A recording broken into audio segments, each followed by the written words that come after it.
Okay, so tell me where we're at right now as far as the Olympia? You want me to tell us Yeah. why I'm here, sitting in a Rainbow Bright chair? Yeah, absolutely. All right, what's up, MD? We just finished training and having lunch, and we are sitting on my front lawn in our Rainbow Bright chairs that my silly girlfriend bought. I came home one day and they were sitting here, so give me a little slack. But we're here 9 weeks out from the Olympia, and ready to make a full charge and make it happen this year. You know, my girl's been away since 2 weeks before the New York Pro, and she decided to come back for the last 9 weeks to help me with my prep. It's really difficult. Anyone who competes knows and anyone who has a full-time job as well, that preparing your meals and doing all your house duties and things you got to do, your training, your cardio, doing all those things is very difficult to do on your own. So if you have a good team and a good partner, someone to pick up the slack, then it makes life a lot easier. And I've been blessed and lucky enough to have her in my life, and she's made a huge difference in my career as a pro. Tell me how your business has picked up and how it was tough trying to get all your food preparation and everything done while you're training. You had like 40 appointments a week or something. Yeah, it's crazy. You know, all these videos, you wouldn't believe it. All this publicity that I've been getting through muscular development and through the bodybuilding community in general.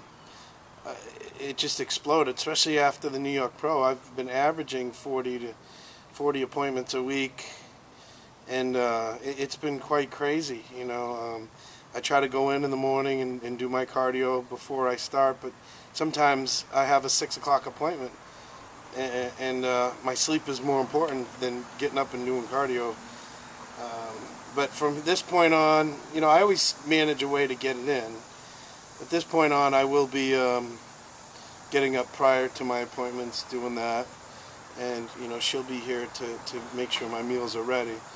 Because coming home and preparing the meals, it's just crazy, man. And I've been doing it, but it's a lot of work. Other aspects of my life slip. I may not do laundry. Luckily, I have a lot of clothes. Luckily, MHP gives me tons of shirts because I wear one of these every day. Luckily she's back, and we can make this happen. Tony, tell me how long you've been with Jose and what you like about him and what drives you nuts about him. Oh boy. How long do you have on this flip camera? We got about an hour. This October we'll have known each other 2 years. It was actually, it kind of moved slow in the beginning. Very quickly after I finally gave in. He was after me for about 3 months. And I didn't know, I was working for Gaspari. I didn't know too much about the bodybuilding world. I really didn't feel like dating a bodybuilder. I was onto something, I guess. But then I got to know him, and his heart is something that, it's untouchable. He looks out for me. He is my missing puzzle piece. It's just when I was just so hesitant, and I had that wall up. When I finally gave in and, I let him into my life, I realized that I was really happy. What drives me nuts about him? He's really stubborn, and he likes to say that he's a simple person, but he's really just set in his ways. But being in a relationship, a successful relationship, you just have to learn to accept the other person for who they are and what they need. And although I do help him with all of his food and with his all the housework and with the puppies and everything like that, I think that I do also I offer him the support that he didn't really have growing up. I mean, Tito was like a dad to him, but he wasn't really ever close with his family.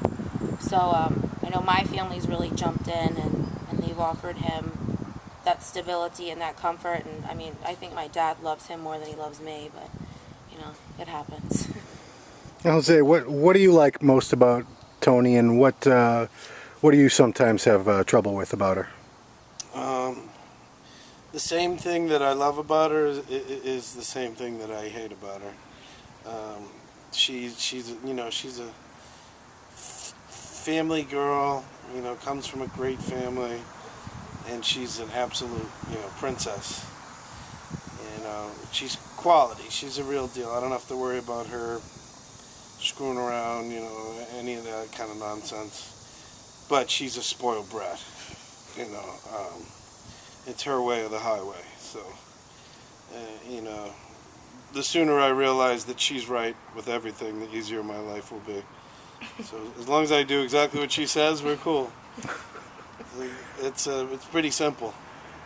Now, I think you can make the argument with guys like Jay Cutler, Branch Warren, that having a good woman in your corner is essential for having a clear head and being able to go after your bodybuilding, your career as a pro bodybuilder, 100%. How does Toni help you make you a better bodybuilder, or make it easier for you to be the best pro you can be? Well, you just hit it on the head. Like Branch has Trish and Jay has Carrie, and I just saw an interview with on Mark Dugdale's Legacy DVD, and he was interviewing Steve Weinberger and asking, what was the quality that he saw out of some of the greatest bodybuilders, and he was expecting, work ethic or genetics or things like that. But what Steve said was a great woman. It was a great partnership, a great relationship that makes it work. You can't have a girlfriend that's a little floozy or someone that wants it all about her. Bodybuilding is a short time that you can succeed and try to be the best. So you got to have a woman in your corner that's willing to sort of take a back seat and be the support system that you need. So it is essential, and having that, plus the added bonus of the fact that she saves me time in cooking and all those things. But major support is the most important thing. Yeah. Wait for the Harley to go by. These people. Toni, what is great about having a top bodybuilder as your mate, and what sucks about having a top bodybuilder as your mate? I don't really care that he's a bodybuilder. The benefits of it, the shows are great. Going to the Arnold and the Olympia, or actually, we didn't even go to the Arnold. Just going to those shows and being there with him, it's a great thing. But I'll tell you, when I met Jose Raymond, I had no idea who he was. When somebody said his name to me, I was like, the short Puerto Rican guy. And then my brother's like, oh my God, is he related to Tito Raymond? And I'm like, who's that? And so it's definitely, it's really fun. That's a benefit of it. But she gets to travel for free. She goes everywhere. Like, we went to Hawaii. We're going to Japan. She goes everywhere for free on my dime. There's a lot of headache to go along with it. I'm Greek. I come from, my family is number one to me, and I consider Jose my family, and it's hard to watch him suffer when he's close to a show. When he's totally depleted, and, we go in the morning, and he's really like, he's not talking, and all I want to do is be like, are you okay? Are you okay? And, that's really hard for me to watch him, but I know he puts his heart and his soul into it, so if it makes him happy, then that's cool with me. There's really not, he does get a lot of attention, especially from women, and he's a flirt too, as, most of you men are. It doesn't really bother me. At times we've gotten into huge fights about it, especially about Facebook, but, it kind of comes along with the game. What are you going to do? And as long as I know, I trust that he really loves me and he wouldn't do anything stupid, so, Address that for a minute, because we were talking earlier, Jose. This industry it's full of beautiful women. They're very flirtatious. A lot of them are very skanky, I guess you could say. They're not going to hear me. So I love them all. Yeah, I mean, but I love her more. I mean, is it tough to be in a committed relationship in this business, especially traveling and all that? Sure. I don't travel without her, so that's not an issue. But yeah, of course, there's temptation. There's it's jam packed to the hilt with beautiful, gorgeous, jacked up women. And most of them have the same libido as you and I, so that makes it even more difficult. But you got to weigh your pros and cons. Is it really worth it? I am a flirt, and I love to flirt and play around and joke around, whatever. But at the end of the day, those girls aren't there for me. Those girls aren't cooking my meals and making the sacrifices that this one does. And that's what's most important to me is, at some point you have to make a decision. You're either going to, screw up your life, screw up your relationship, or not. You're going to do what it takes to be the best. And right now I have no time for distractions and that other nonsense. So that's it. Okay, last question, Jose. You were a top amateur for many years. Didn't take your pro card until 2007. Didn't begin competing as a pro until 2009. All those years you knew the pros. You dreamed about being up on the pro stage. How is it the same as what you envisioned it, and how is it different being a pro from what you envisioned it? First of all, I never dreamt of being a pro. I never thought about it. I just loved bodybuilding. And I knew I was tiny, so I wanted to be the best tiny bodybuilder there was, I wanted to be the best in my weight class.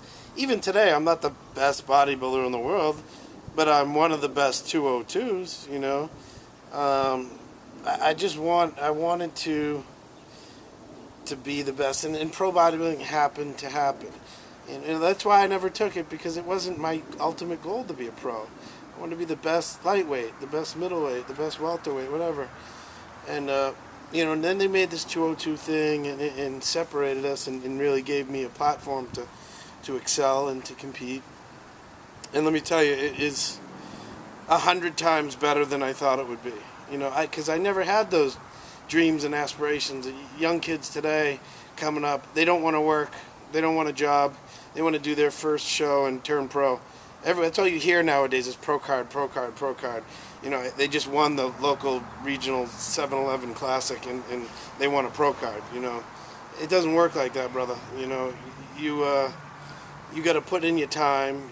You got to make improvements and have a backup plan. Have a job. Save your money. Don't go buying your 22-inch rims when you only make $20,000 a year from bodybuilding.